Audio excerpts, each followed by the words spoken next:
أعوذ بالله من الشيطان الرجيم بسم الله الرحمن الرحيم وإنك لعلى خلق عظيم سبحان ربك رب العزة عما يصفون والسلام على المرسلين والحمد لله رب العالمين اللهم صل على سيدنا محمد وعلى آل سيدنا محمد وبارك وسلم اللهم صل على سيدنا محمد وعلى آل سيدنا محمد وبارك وسلم اللهم صل على سيدنا محمد وعلى آل سيدنا محمد وبارك وسلم.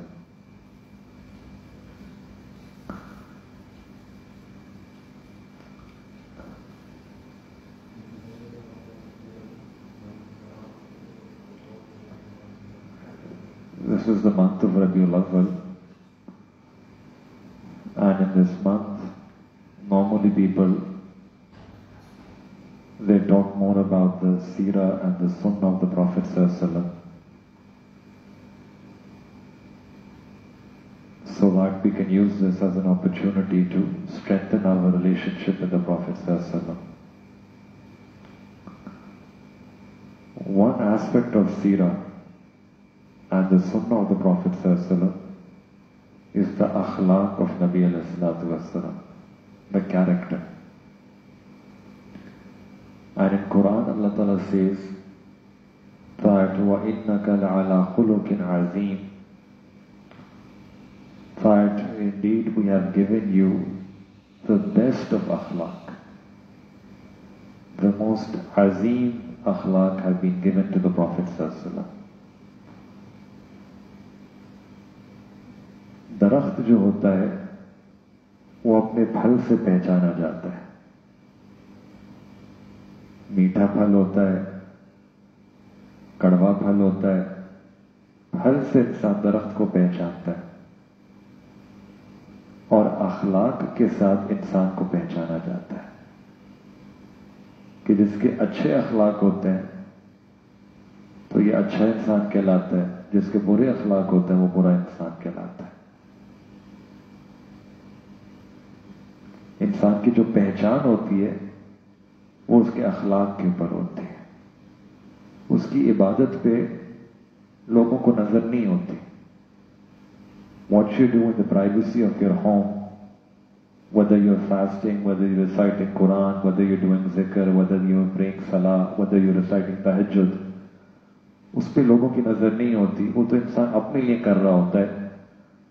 دوسرے بندے جو دیکھتے ہیں وہ دیکھتے ہیں کہ ہمارے ساتھ اس کے اخلاق کیسے ہیں,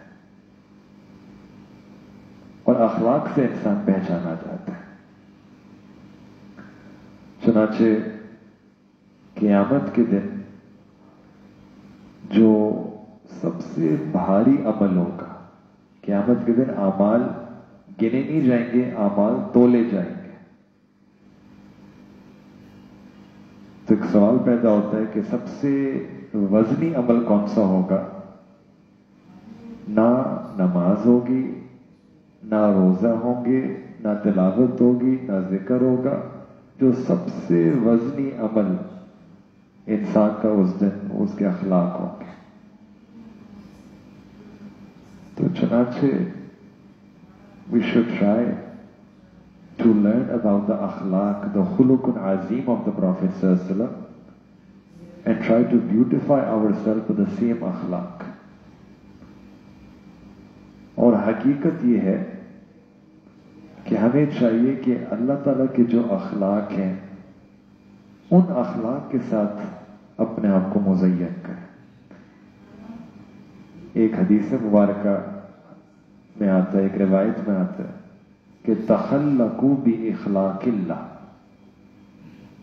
کہ that you adorn and beautify yourself with the akhlaq of Allah subhanahu wa ta'ala. یہ حکم دیا کیا ہے. تو جملہ تو بڑا چھوٹا سا ہے لیکن اس میں بہت گہرائی ہے.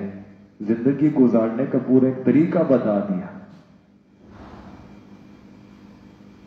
کہ اخلاق ایسے ہوں جیسے اللہ تعالیٰ کے اخلاق ہے. So I just want to explain this sentence to you tonight.